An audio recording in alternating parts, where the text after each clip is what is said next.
Hey class, today we're going to talk about the federal budget process. Uh, this process really is quite straightforward. It's a very simple process.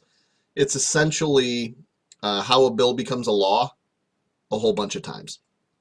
Okay, there's 3 steps to the federal budget process that you should be aware of. There's choosing the big number. That's the first step. Second, it's the appropriations. It's dividing the big number up into all the various programs and things that the federal government does. And then the third step is making all the changes in federal law that need to implement the budget. So if taxes need to go up, if taxes need to go down, that kind of thing. So figure out your big number, divide it up, and then implement any other laws that need to happen to make the budget work. So that's the process we're going to go through today. Now, answering the main question, what is the federal budget? Well, the federal budget is the budget of the United States government that the president proposes to the U.S. Congress. It's then up to the Congress to set those, to actually adopt a budget, and that sets the funding levels for the government for the next fiscal year, which begins in October. All right, so we just started fiscal year 2014, if anybody's keeping track. Now, the first step is picking the big number, the bottom line number. And this all starts with in the president's court. The president has a federal agency called the Office of Management and Budget. The OMB develops a budget for the next year based on how the economy's doing, based on what the executive agencies think they're going to need to spend, whether there's new federal agencies, what are the important things to the president wants to emphasize. Is America at war? These are kind of the questions that the OMB asks, and they pick a number, $4 trillion, $4.5 trillion, let's say. And the president then presents that budget to Congress in a joint session address, usually January, February, a little bit before, just after the State of the Union address. And what happens is that the figures that the president puts together in his budget request, those numbers go to the Congressional Budget Office, which is an agency maintained in Congress designed to do just that, analyze budgets. They analyze the president's budget and they say, well, this is what we currently fund the government at. Here's what the president wants. And now the congressmen need to make a decision. Boy, do you like this $4.5 trillion number the president said? Do you want to make it a little smaller? Do you want to make it a little bigger? And the CBO reports those numbers out to the House Ways and Means Committee, which is the committee that handles taxes, whether you got to increase funding or decrease funding. And it sends it out to the Senate Finance Committee so they can take a look at how much money the government's actually going to take in. Can they afford the president's budget? That kind of thing. And then the House and Senate Budget Committees send budget resolutions to the House floor. Okay, and just out of committee. Those go out of committee. The budget resolutions go through the legislative process, how a bill becomes a bill becomes a law. If both the House and the Senate agree on the same budget resolution, that binds Congress to a total expenditure level. So they figure out what is the big number they're going to use. Okay, let's say it's $4.3 trillion. It's a couple $100 billion less than the president wants, but Congress picks $4.3 trillion. Okay, and now step 2 kicks in. Step 2 is appropriations, dividing the bottom line. So now that process always starts in the House. Okay, and what happens is there's 13 appropriation bills that are introduced in the Appropriations Committee. Appropriations just means how do we spend the money? All right. If they say we're going to spend $4.3 trillion, they then divide that pie, that $4.3 trillion pie, up into 13 slices. And they say, this is how we're going to spend all this money. Okay, they divide the pie into 13 slices. Some of the slices are really big. Some of the slices are kind of small. Okay, the committee hold hearings. The subcommittees hold hearings. How a bill becomes a law. Okay, and again, they do that 13 times. Okay, each subcommittee has a portion of the $4.3 trillion that it has to play with to spend how they think the money should be spent. So the process itself just follows the how a bill becomes a law each time. Okay, now, and that results in a federal budget. For example, this budget was the fiscal year 2013 federal budget proposal by the president. That was for last year. Now, again, the budget didn't even make it out of the Senate and hasn't made it out of the Senate for 4 years now. So this is all very much a hypothetical conversation. But as you can see on these percentages, boy, there's a lot of money spent on Social Security. There's a lot of money spent on Medicare and healthcare. There's a lot of money spent on the military. A lot of money spent on interest on the debt. And then there's everything else. Everything else is the entire federal government. Okay? Outside of military, Medicare, Medicaid, Social Security.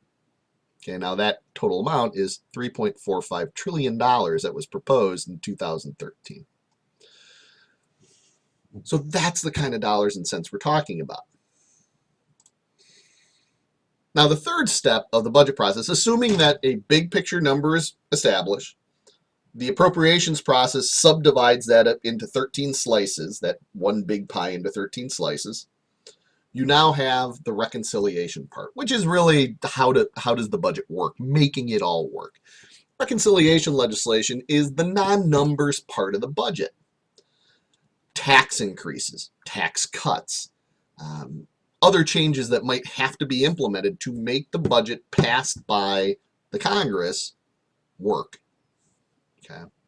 Maybe that's debt authority, a debt increase, a debt level, debt ceiling level increase. It can be any number of things. And the point is that goes through the how a bill becomes a law process. Now, let's say they run out of time. October 1st is right around the corner and they still haven't finished the budget. Well, they can pass what's referred to as a continuing resolution. And continuing resolution's function is to fund the federal agencies at a particular level until a budget is adopted. And again, all how a bill becomes a law. We have funded our federal government on continuing resolutions for the past 4 years because the Senate, ever since the Senate Democrats took control in 2008, starting in 2009 because the election was in 2008, they haven't passed a budget. Okay, they haven't passed a federal budget, and thus we've been using basically federal funding levels at 2008 from fiscal year 2008, 2009, and then adding X percent, 6%, 8% each year, which has resulted in our government increasing at a size of about 8% per year plus additional spending. Okay, and so the continuing resolution process can be abused, and I would argue it has been abused over the past couple of years. But be that as it may, there are particular parts of the budget that you should be aware of. All right, that's money being spent by the federal government is divided up into 2 categories. Okay, the first one is discretionary spending. Discretionary spending are programs that aren't related to entitlements. Okay, programs that aren't related to entitlements. Now, it's here that most of your spending cuts happen because this is most of the visible government. All right, this is where your, your military spending is. This is where your education spending is. This is where you spend money on roads and bridges and This is where the EPA does its work. This is where the judicial branch does its thing. And the money goes to fund the visible government, all those millions of people that work for the federal government. They work in the discretionary spending part of the government. And as you can see on this chart, this discretionary spending, mandatory spending, discretionary spending, and interest on the debt divides the pie into three parts. Mandatory spending is 62% of the federal budget. Add in interest on the debt, which is another 7%, and then military spending, which is about, what, 18%? And 18% of that 31 leaves about 13% of the federal budget being, quote, discretionary. And that's why during the whole government shutdown thing, I was making the argument, well, yeah, you know what, this is really a partial government shutdown because 83% of the government continues to be funded. Okay, and that's because the only part of the budget that got shut down was the discretionary portion that was non-military, not interest on the debt, and all the mandatory spending continued too. So was the government shutdown really a complete government shutdown? No, it wasn't. They shut down 17% of the funding. That's this part, the discretionary. So what does the discretionary spending look like? Well, here on this pie chart, you can see that of the discretionary funding, as I just said previously, about half of it's military spending. And then you got education at 6% of this funding, government spending, that's, you know, the legislative branch and the judicial branch, executive branch agencies, housing and community spending, veteran benefits, health benefits, international affairs. Look at this one. Our foreign aid to other countries, obviously, is 4% of the discretionary spending. Okay, it's not even 4% of total spending. Because again, what is most of the spending? Mandatory spending. Energy, environment, science, labor. You can see these percentages are very small relative to the entire discretionary budget. Now, military spending is lumped into discretionary spending, but my friends, you guys should know how tough it is to cut military spending. It's politically very difficult to cut it. Republicans don't want to cut military spending, and quite frankly, most Democrats don't either. When push comes to shove, they don't want it, because especially when troops are deployed overseas, because it looks like they're not supporting the troops. Okay, and again, most of the military spending is on personal services. How much do people get paid? Well, if you got a military force of, you know, 1 million plus members, that's a lot of zeros that you add on after people's salaries. Their benefits, their health benefits, all the rest of it. Housing costs, all of that costs a lot of money. Okay, now the non-discretionary, the mandatory spending, the non-discretionary spending are basically entitlements. Okay, these are government payments that people are guaranteed based on the nature of the program. What are they? Social Security, Medicare, Medicaid, and then of course the fourth category. I mean, I call it mandatory spending. It's interest on the debt, interest on the national debt. Okay, and this chart shows the percent of the gross domestic product that's projected that these portions of the mandatory spending are going to take as a percentage of the GDP over time. These become very large percentages very quickly. Well, here's the picture of the non-discretionary budget, and really this is the key point.